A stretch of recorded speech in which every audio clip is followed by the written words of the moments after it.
Hi friends! ఈరోజు చపాతీలోకి ఒక మంచి కర్రీ హెల్తీగా, టేస్టీగా ఎలా చేసుకోవాలో చూద్దాం. పిల్లలు కూడా ఖచ్చితంగా తింటారండి. ఇది ట్రై చేయండి. దీనికోసం ముందుగా లోబియా రెడ్ ఉంటాయి కదా! అవి రాత్రంతా నానబెట్టుకోవాలి. నానబెట్టుకున్న వాటిని కొంచెం దాల్చిన చెక్క, యాలకులు, లవంగాలు, బిర్యానీ ఆకు, కారం వేసుకొని కుక్కర్‌లో పెట్టుకోండి. బాగా కలుపుకోండి.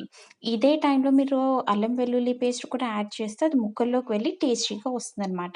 కుక్కర్‌లో పెట్టుకొని ఒక 3, 4 విజిల్స్ వచ్చేటట్టు చూసుకోండి. అవి ముట్టుకుంటే మెత్తగా అయిపోవాలి మీకు. తర్వాత ఒక కడాయిలోకి కొంచెం నూనె తీసుకొని జీలకర్ర, పచ్చిమిర్చి, ఉల్లిపాయలు, అల్లం వెల్లుల్లి పేస్ట్ వేసుకోండి.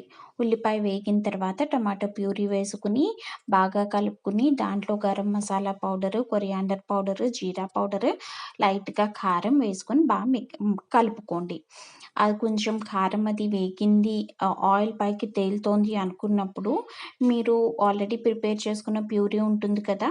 అదే లోబియా రెడ్‌ది అది కాస్త కొంచెం వేసుకోండి. ప్యూరీ అని ఎందుకన్నానంటే నేను వాటిలోకి ముక్కలతో పాటు ప్యూరీ కింద చేసి కొంచెం వేశానండి.